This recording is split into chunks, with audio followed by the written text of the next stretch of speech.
안녕하세요. 오늘도 사연 살롱을 찾아주셔서 감사합니다. 결혼한 지 3년 차가 된 30대 중반 여자입니다.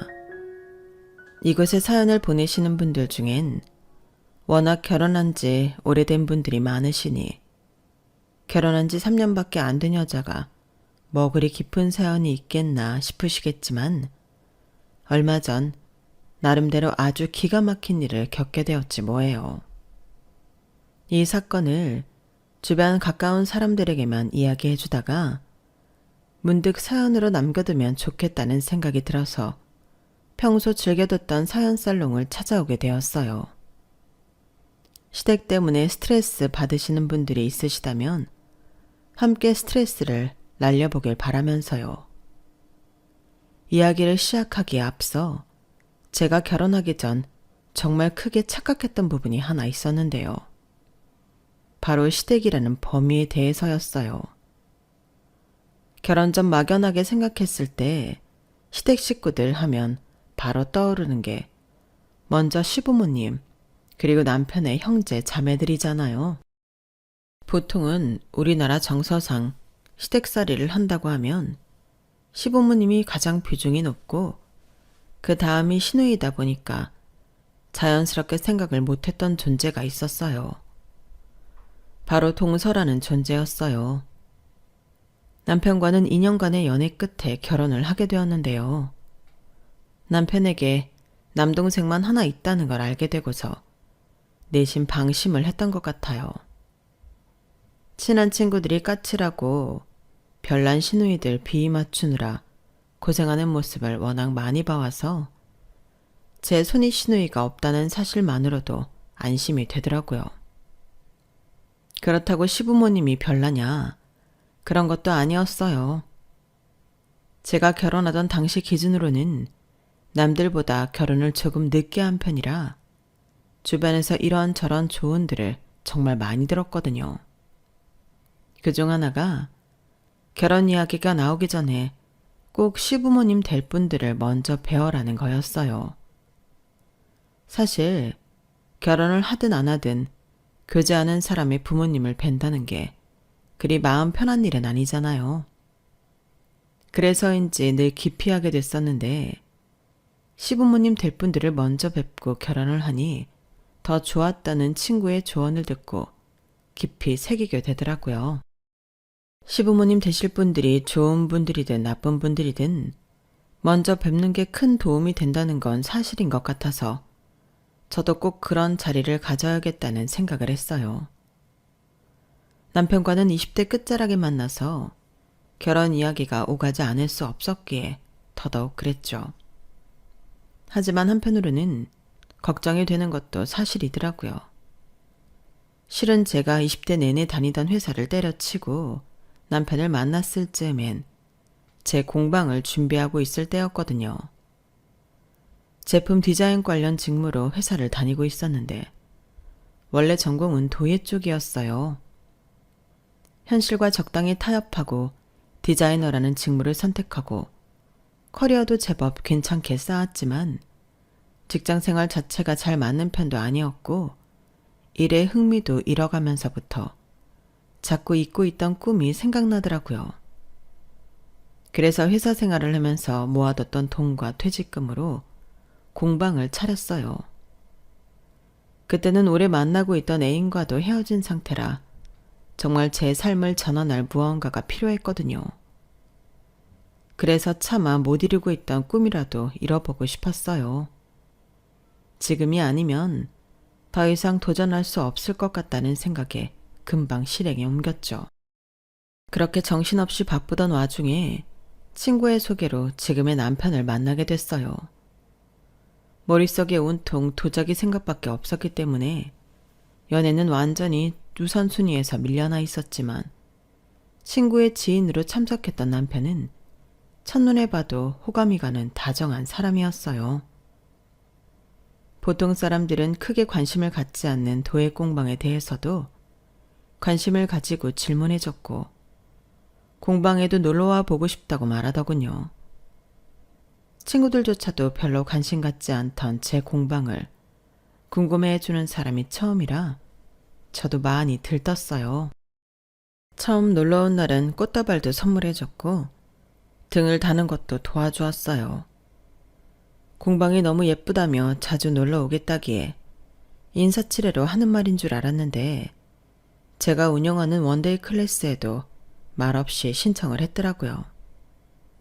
제가 하는 일에 관심을 가져주는 친절하고 다정한 남자에게 사랑에 빠지지 않고는 못 배겼죠. 사실 남편에 대해 어떤 사전 정보도 없이 친구와의 술자리에서 본 게 전부였는데 정말 자연스럽게 호감을 가지고 만나게 된 것 같아요. 돌이켜보면 그때가 제 인생에서 가장 행복했던 시기였던 것 같아요. 좋아하는 일을 도전하고 좋아하는 일을 지지해주고 관심 가져주는 사람과 사랑에 빠졌으니까요. 연애하는 기간 내내 남편이 워낙 좋은 사람이라 시댁 식구들에 관한 걱정도 딱히 없었어요. 딱 봐도 가족끼리 너무 화목해 보였고 하나뿐이라던 남동생과도 몇 번 식사를 했거든요.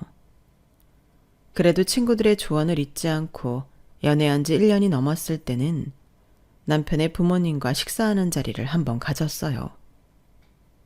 혹시나 있을지도 모를 반전에 긴장을 많이 했지만 다행히 제가 걱정했던 일은 일어나지 않았어요. 어쩜 이렇게 예의도 바르고 참한 처녀가 우리 아들이랑 만날까?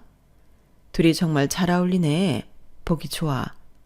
우리 동욱이랑 오래 만났으면 좋겠네. 감사합니다. 저희 예쁘게 만날게요.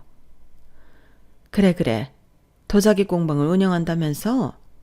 내 꿈이 예쁜 예술가 며느리 하나 얻는 거였는데 공방에 한번 놀러 가봐도 되니? 엄마, 무슨 며느리예요. 부담 주지 마요. 왜? 오래 만나서 며느리까지 되면 더 좋지. 안 그러니? 그렇게 말씀해 주시면 저는 너무 감사하죠. 공방에 한번 놀러 오세요. 제가 예쁜 도자기 세트 빚어서 선물로 드릴게요. 어머, 정말? 너무 좋네. 꼭 놀러 갈게. 고마워. 제가 좋아서 선택한 일이지만 직업 자체가 불안정하다 보니 남자친구 쪽 부모님께서 과연 달가워하실지 의문이었는데 만나 뵙자마자 그런 걱정은 눈 녹듯 사라졌어요. 오히려 너무 좋아해 주시더라고요. 별로 잘해드린 것도 없는데 저를 너무 좋게 봐주시고 예뻐해 주셔서 감사할 따름이었어요. 어머님도 아버님도 저를 워낙 잘 챙겨주셔서 감사한 마음에 두 분께서 좋아하실 만한 술잔이나 화병 등을 빚어 선물해드리곤 했죠. 그렇게 평탄하고 안정적인 연애 속에서 하루하루를 보내고 있던 중 도련님께서도 사귄 지 1년 정도 된 애인을 어머님 아버님께 소개시켜드렸다는 소식이 들려오더라고요. 도련님 여자친구분은 어떻대? 당신도 같이 만나봤어? 나도 같이 만났지. 땡땡 생활관광이라고 큰 기업에 다니는 모양이야. 어머, 거긴 당연히 나도 알지. 와, 도련님 능력 좋으시네. 그러게. 근데 우리 부모님은 그다지 마음에 들어하진 않으셔. 정말? 왜? 일단 당신이랑 동갑인데 동생보다는 연상이기도 하고 동생보다 좋은 회사를 다녀서 그런지 동생을 좀 대놓고 무시하더라고. 부모님 앞에 계신데도 그랬어? 그러니까 문제지.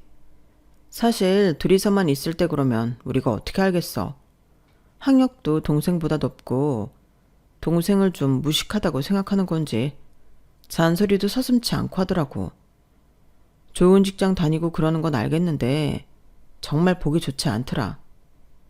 당연하지. 가족 입장에서는 속상하지. 좀 너무하긴 했다. 아무튼 성격도 좀 드세 보이고 해서 가족들은 별거 달가워하진 않아. 당신도 만나보면 알겠지만. 남편한테 처음 이야기를 들었을 때만 해도 심각하게 생각하진 않았어요.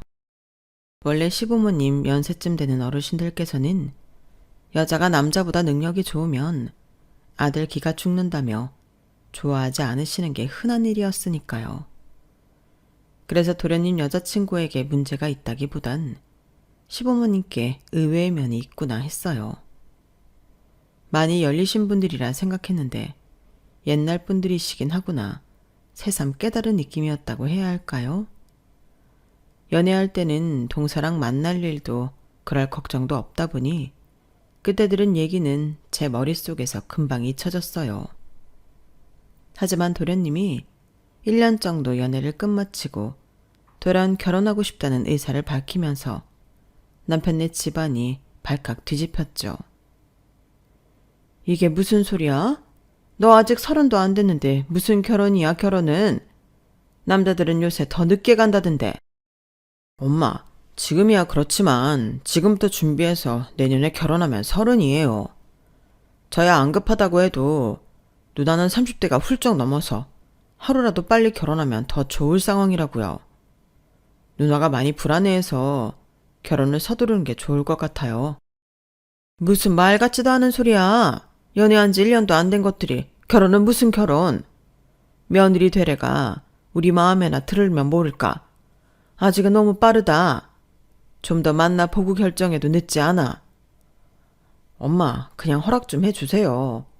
직장도 좋고 학력도 좋은데 뭐가 문제예요? 결혼은 그런 조건이 전부가 아니다. 사람이 됨됨이가 되어야지. 그 애는 너무 오만하고 자기밖에 모르는 애야. 네가 사람 볼 줄을 알아야 말이지. 좀 더 겸손하고 예의를 갖춘 아이를 만날 수는 없는 거냐? 형 연애는 지지해 주셨잖아요. 왜 저만 반대하시는 건데요? 그 애랑 같니? 말이 나와서 하는 말인데 둘이 나이도 같은데 왜 그 애 쪽만 결혼을 그리 급하게 서두르느냔 말이야. 결혼도 순서가 있는 거지. 니네 형이 결혼하기 전엔 절대 안 돼. 어머님 아버님께서 아무리 반대해도 도련님이 듣지 않자 급기야는 저희 핑계까지 대면서 도련님의 결혼을 막아보려 하신 모양이었어요. 저희 커플이 결혼을 하기 전까지는 절대 먼저 결혼하면 안 된다는 게 조건이었어요. 도련님도 은연중에 일리는 있다고 생각한 모양인지 거기서 더 이상 아무 말을 못 하셨나 봐요. 남편에게 그 소식을 전해 듣고 얼마 안 있은 후에 도련님께서 저희에게 상담 요청을 하더라고요. 혹시 형수님은 저희 형이랑 언제쯤 결혼하실 생각이세요? 저는 그저 시부모님을 어떻게 설득할지 고민하는 내용인 줄 알았는데 만나자마자 저런 질문을 해서 당황스럽더군요. 솔직히 그때만 해도 저는 남편과 당장 결혼할 생각은 없었어요. 제 일을 하느라 바빠서 32살이라는 나이였지만 시간이 가는 줄도 몰랐고 체감상 그렇게 급하다는 생각이 들지 않았어요. 무언가를 시도하고 실패하고 또다시 도전하는 굴레의 연속이어서 결혼은 생각도 못하고 있었어요. 제 개인적인 욕심이긴 했지만 무리해서 공방을 차린 만큼 저희 가족에게도 주변의 제 꿈을 지지해준 사람들에게도 제 힘으로 무언가를 성취해내고 이 업계에서 제대로 자리 잡는 모습을 보여주고 나서 결혼하고 싶었거든요.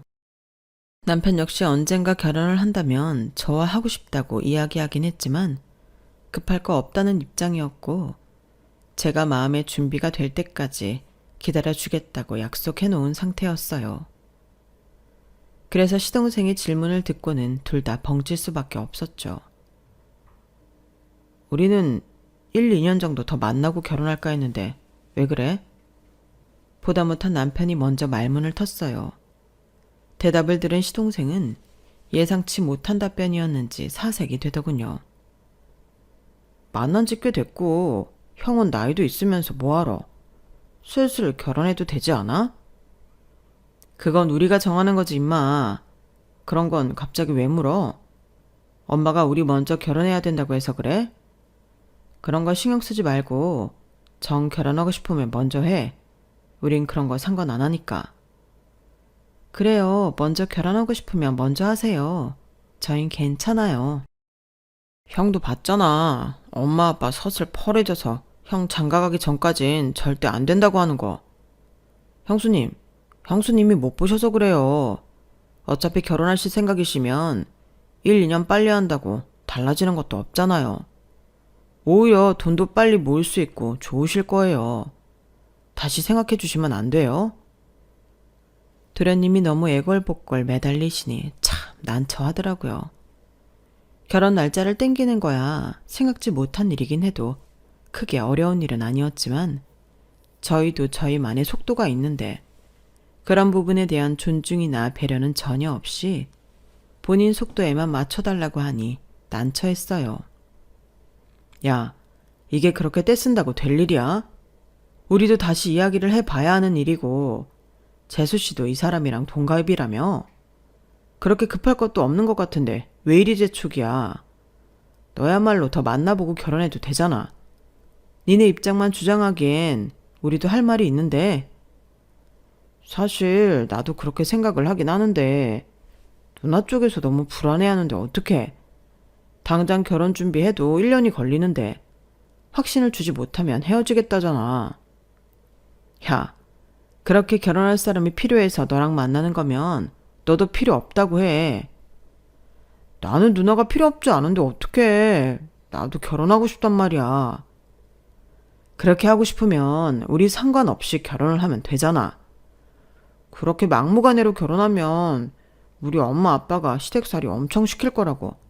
자긴 그럼 결혼 안 하겠다고 하는데 어떡해. 하참, 우리 결혼에 왜 그리 집착을 하나 했더니만 너 지금 재수씨 때문에 이러는 거구나?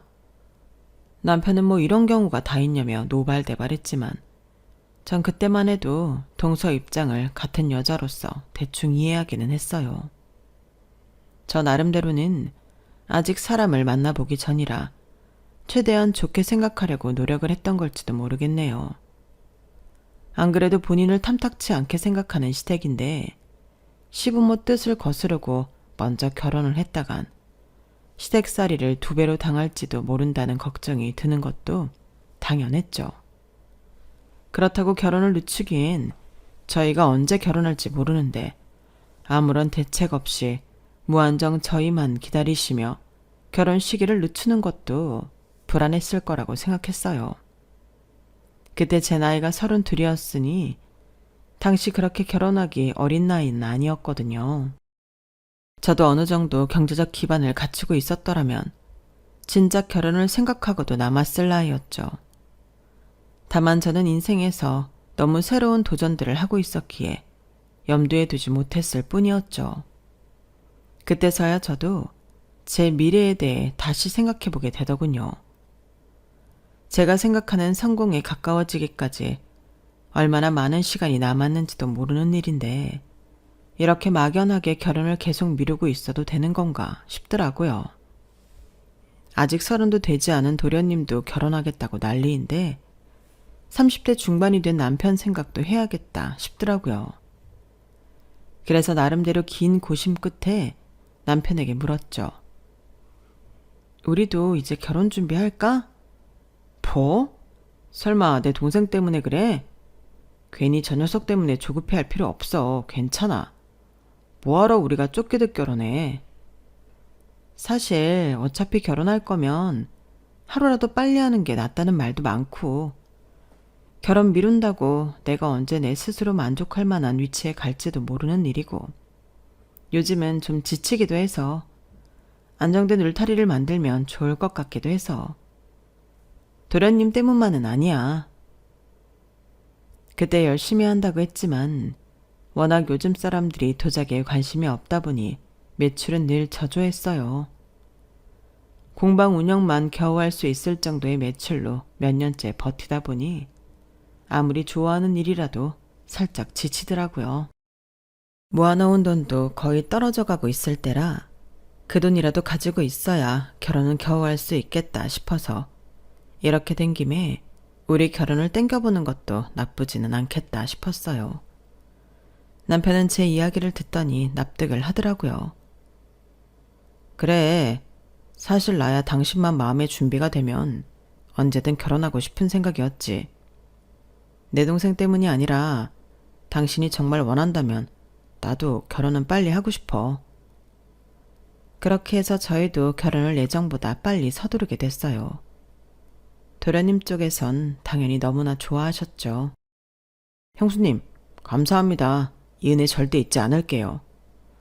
은혜는 무슨요? 저도 덕분에 제 상황에 대해서 다시 한번 생각해보는 계기가 됐어요. 내년 이맘때쯤으로 홀 잡아놨어요. 도련님 때도 늦지 않게 준비하세요. 기뻐하는 모습을 보니 별일 아닌데도 괜히 큰 일이라도 한 것 같고 덩달아 기분 좋더라고요. 그렇게 저희는 3개월 간격으로 결혼을 했어요. 시부모님께서는 그것조차 탐탁지 않아 했지만 그렇게 하지 않으면 해가 넘어간다고 동서 쪽에서 서두르더군요. 어지간히 급했나 보다 싶으면서도 이해가 안 가는 건 아니라서 겸사겸사 잘된 일이라고 생각했는데 결혼하고 보니 동서의 태도가 묘했어요. 도련님이 워낙 저희에게 고마워해서 동서도 같은 입장이겠거니 생각했는데 그건 제 착각인 모양이더라고요. 우선은 시부모님 쪽에서 동서를 마음에 들어하지 않다 보니 저와 동서를 은근히 차별하시는 듯한 발언을 많이 하시기는 했어요. 저희는 호칭을 어떻게 하면 좋을까요? 동갑끼리는 보통 서로 동서라고 부른다고 하던데? 네, 그럼 그렇게 하는 게 좋겠네요. 동서가 먼저 호칭 정리에 대해 말을 꺼내기에 저도 딱히 형님 소리 듣고 싶은 욕심은 없어서 서로 편하게 호칭하는 걸로 정리를 했는데 어느 날 저희 대화를 듣던 어머님께서 끼어드시더군요. 뭐야, 둘째 넌 왜 첫째한테 동서동서거려? 형님이라고 불러야지. 어머님, 저희 동갑이라서 서로 동서라고 부르기로 정리했어요. 동서는 무슨 동서? 아무리 동갑이라도 먼저 결혼했고 어엿한 남편의 형 부인인데 형님이라 존칭을 해야지. 네? 어머님, 그래도 동갑인데 제가 어떻게 형님 거려요? 그러면 서로 불편하죠? 그렇죠, 동서? 네, 어머님. 저는 호칭은 크게 상관없어요. 서로 불편하게 부르는 것보다는 그냥 편하게 부르는 게 좋아요. 너희끼리는 괜찮다고 해도 다른 어른들이 보기엔 영 껄끄러운 일이다. 둘이 있을 때만 그렇게 호칭을 하든가 하고 적어도 다른 식구들이 있을 때는 예의를 지켜서 호칭하는 게 맞다. 알겠니? 네. 그전까지는 조금 어색하기는 했어도 별다른 문제는 없던 사이였는데 호칭이 형님으로 바뀌고 나서부터는 동서가 묘하게 저한테 틱틱거리는 느낌이 들더라고요. 아무래도 그 일 때문인 것 같아서 저도 신경이 쓰이고 불편해서 어머님께 따로 부탁도 드려봤어요. 어머님, 요즘은 호칭을 그렇게까지 하지 않으니 좀 이해해 주시면 안 될까요? 동서가 저를 형님으로 부르는 걸 많이 어색해하는 것 같아서요. 걔는 적당히 선을 그어놓지 않으면 날뛰래다. 호칭이라도 제대로 정해놔야지. 안 그러면 후회할 거야. 평소 제 부탁을 흔쾌하게 잘 들어주셔서 한번 따로 말씀을 드리면 귀 기울여 들어주시지 않을까 생각했는데 어머님께서는 의외로 단호하게 거절하시더라고요. 사실 이 부분만 빼면 저에겐 너무 좋은 시부모님이라 더 이상 부탁드리기도 못하더라고요.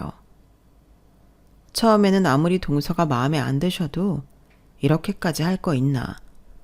정말로 동서가 도련님보다 좋은 조건이라서 괜히 마음에 그러시는 건가? 혼란스러웠어요. 동서가 시댁에는 마음 붙일 곳이 하나도 없을 것 같아 안쓰럽기도 했고요.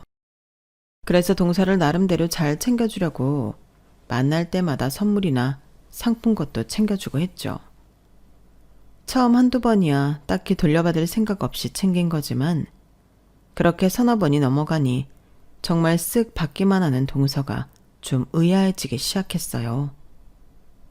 그도 그럴 게 몇 번의 명절을 함께 보내게 되면서 동서가 본인 회사에 대해서 엄청난 자부심을 가지고 있는지 늘 자기 자랑을 했거든요. 얼마 전에 친구한테 여기 포도를 선물 받았는데 너무 맛있더라고.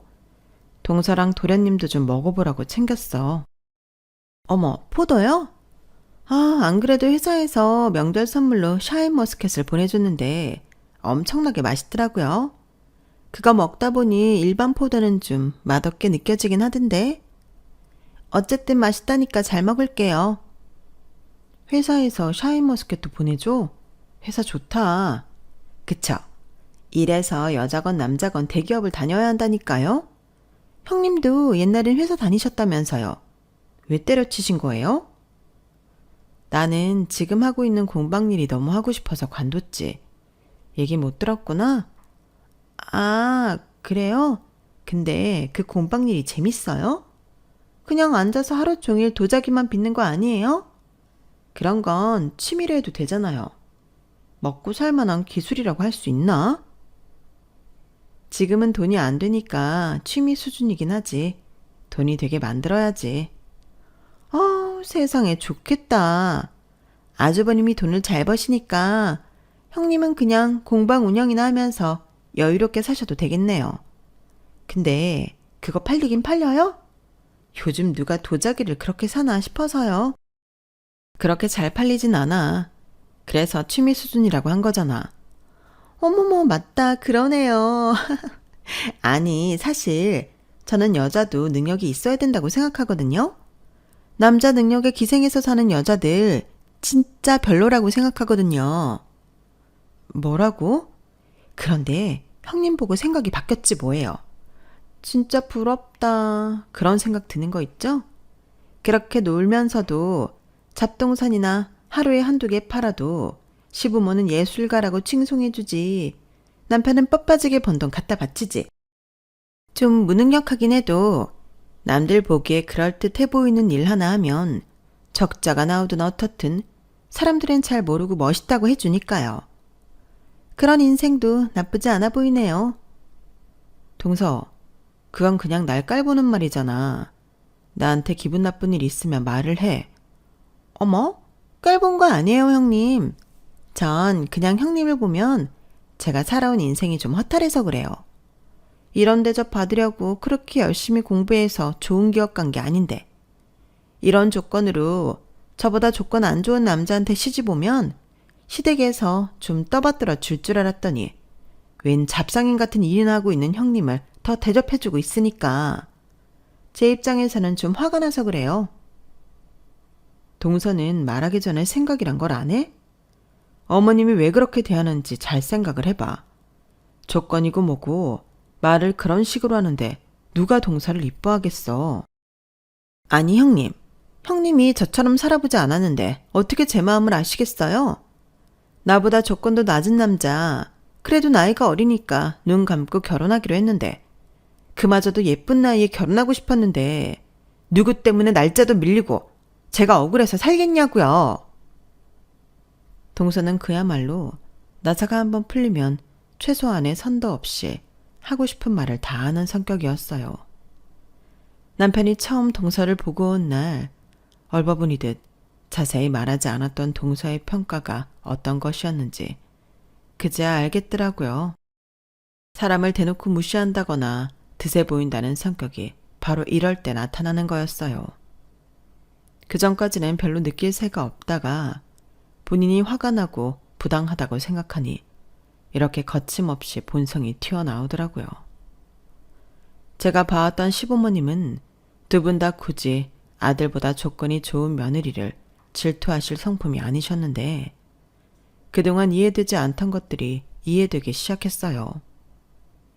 아무튼 그날은 저도 정말 당황스럽고 화가 나서 동서와 대판 싸웠어요. 그렇게까지 제가 하는 일에 대해 비난하고 깔보는데 제가 굳이 참을 이유는 없더라고요. 그렇게 크게 싸운 후에는 필요 이상의 말은 섞지 않았어요.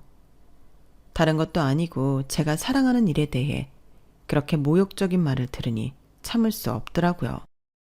그래서 그때부터는 제 일에 더욱 매진했죠. 단순히 도자기를 빚고 굽는 것만이 아니라 어떻게 하면 요즘 사람들도 관심을 가질 만한 걸 할 수 있을까 하는 생각이요. 그래서 원래 제가 만들던 정통 도자기보다는 좀 더 작은 도자기를 만드는 데 집중했어요. 도예를 일상생활에 접목하기 위해 보다 현대적인 디자인을 추가해 화장품 공병 세트를 만들었어요. 동양풍의 디자인에 현대적인 물품의 결합이 더해져서인지 시간이 지나니 조금씩 반응이 오더라고요.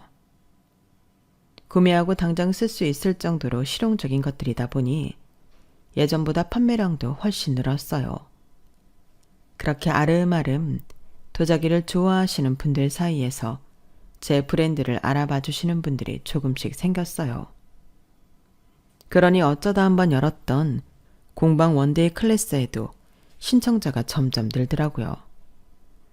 미세한 변화였지만 제게는 아주 큰 것이어서 일을 하는 성취감과 재미가 더 커져만 갔어요. 그러다 보니 단골도 생겼어요. 저희 단골들 중엔 중후한 미를 가지신 한 노부인이 계셨어요. 종종 아드님을 데리고 방문을 하거나 혼자 원데이 클래스를 신청하셔서 그릇 등을 만들어 가셨어요. 워낙 품위 있고 다정하신 분이라 저도 꽤 좋아하던 분이었어요.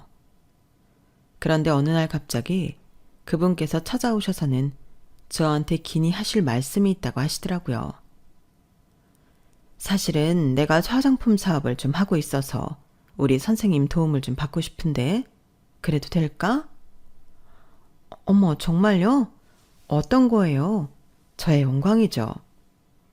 이번에 우리가 향수를 출시할 예정인데 향수병을 좀 부탁할까 해서 3가지 향을 출시할 예정인데 이 향수의 컨셉이 동양의 꽃에서 영감을 얻은 시리즈라서 딱 봐도 패키지에서 동양풍 느낌이 났으면 하는데 한정판 향수로 도자기병에 출시를 했으면 해서. 어머, 정말요? 너무 재밌을 것 같은데요? 그래? 그러면 우리 직원한테 컨택하라고 할 테니까 기획안 확인해보고 연락 줄래요? 저야 그런 기회를 주시면 너무 감사하죠. 네, 그럴게요. 사업가이신 줄은 미처 상상도 못했는데 덕분에 재미있는 기회를 얻게 됐어요. 기획안을 보니 정말 제 취향이더라고요. 제가 잘할 수 있고 자신 있는 컨셉이었기에 망설이지 않고 뛰어들게 됐죠. 남편도 제가 새로운 프로젝트를 맡게 되니 브랜드 이름을 더 알릴 수 있겠다고 기뻐하더라고요. 그렇게 새로운 기회를 향해 한 발걸음 내딛고 있느라 시댁일은 까맣게 잊고 있을 때쯤 어머님께서 연락이 왔어요. 첫째야, 잘 지내지? 요즘 일하느라 많이 바쁘다면서. 네, 어머님. 한번 찾아뵈어야 하는데 정신이 없었네요. 죄송해요. 바쁜 게 좋은 거지 죄송하기는 뭘. 다른 게 아니라 얼마 전에 들었는데 말이다. 둘째랑 크게 싸웠다면서. 아, 정말 그 애 때문에 못 살겠다. 혹시 네가 그것 때문에 마음이 상해 못 오고 있는 걸까 봐 문득 걱정이 들었지 뭐니. 어머, 아니에요, 어머님. 그 일로 동서랑 서먹해진 건 맞지만 못 찾아뵌 건 제 불찰이에요. 저희 공방 원데이 클래스 단골 수강생분 중에 사업하시는 분이 계셔서 좋은 기회로 협업을 하게 되었거든요. 일만 잘 마치면 자주 찾아뵐 수 있을 것 같아요. 어머나, 그래? 너무 잘됐다. 드디어 네가 하는 일이 빛을 보려나 봐. 우린 너 믿고 있었잖니. 워낙에 손재주도 좋고 감각도 뛰어나니 잘 해낼 수 있을 거야. 응원해 주셔서 감사해요, 어머님. 일 잘 마무리되면 제가 또 예쁜 도자기 세트 선물해 드릴게요. 아우, 말로만 들어도 고맙네. 그럼 바쁜 일 끝나면 연락 주렴. 네. 어머님과는 그 정도 안부 인사를 주고받고 그 뒤로는 정말 일에만 매달렸어요. 시댁에서도 제 사정을 아니 굳이 저를 찾지는 않으시더라고요. 그 점이 참 감사했어요. 나중에 계약서를 검토하면서 보니 제가 협업하는 회사는 놀랍게도 한국에서 이름만 들으면 다 아는 아주 큰 화장품 회사더군요. 이게 대체 무슨 우연인지 동서가 다니는 회사더라고요. 단골 손님이었던 분께서는 경영진 중 한 분이셨어요. 알게 된 순간부터 손이 벌벌 떨리더라고요. 제가 이런 반응일까봐 처음부터 숨기셨다고 웃으시며 분위기를 풀어주셨어요. 프로젝트가 마무리되고 출시만을 앞두고 있을 쯤이 되자 어느 정도 마음에 여유가 생겼어요. 소상공인 브랜드인 저희 도자기 브랜드와 유명 화장품 기업과 콜라보를 한다는 소문이 퍼지자 문의가 압도적으로 많이 들어왔고 적지만 직원도 몇 명 뽑게 되었죠. 그렇게 일이 한참 잘 풀리고 있던 어느 날 어머님께서 연락도 없이 갑자기 공방에 찾아오셨더라고요. 어머님, 연락도 없이 어쩐 일이세요? 요즘 워낙에 바쁘잖니. 알면서도 한번 들여다보질 못해 미안한 마음이 커서. 직접 만든 도시락인데 챙겨 먹거라. 세상에 뭐 이런 걸 다 주시고 그러세요. 너무 감사해요. 잘 먹을게요. 네 거 사는 김에 둘째 것도 좀 쌌어. 회사가 이 근처지? 전해주고 같이 먹을 수 있으면 같이 먹거라. 네? 동서랑요? 둘이 껄끄러워졌다는 건 알지만 그게 돌이켜보니 다 나 때문인 것 같다는 생각이 들더구나. 내가 둘째한테 잘해줬으면 둘째도 너에게 괜한 앙심을 품지 않았을 텐데 내가 워낙 너만 예뻐했으니 둘째가 살아온 마음에 그러지 않았을까 싶어서. 어머님 때문 아니에요. 그냥 저희 둘 다 부족한 부분이 있어서 감정 싸움을 하게 된 거죠. 걱정시켜드려서 죄송해요. 어머님께서는 며느리들의 불화의 원인이 본인 때문이라고 생각하시는 것 같았어요. 원인이 전혀 아닌 건 아니지만 비단 그뿐만이었을까요?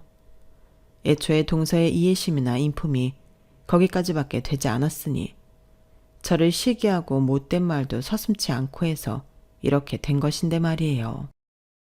하지만 이렇게 저희를 위해 손수 육첩 도시락까지 만들어서 화해의 시간을 만들어 보려고 하신 어머님의 의도에 정말 순수하게 감동했어요. 요즘 같은 세상에 정말 이런 시어머니가 어딨겠나 싶더라고요. 아무리 내가 둘째가 밉대도 그랬으면 안 되는 건데 내가 모자라서 생긴 일이다. 수습을 너한테 부탁하는 것도 참 미안하지만 그래도 가족이라는 게 평생 얼굴 마주보고 살아야 하는 것인데 이렇게 갈수록 대면대면해져서야 쓰겠니?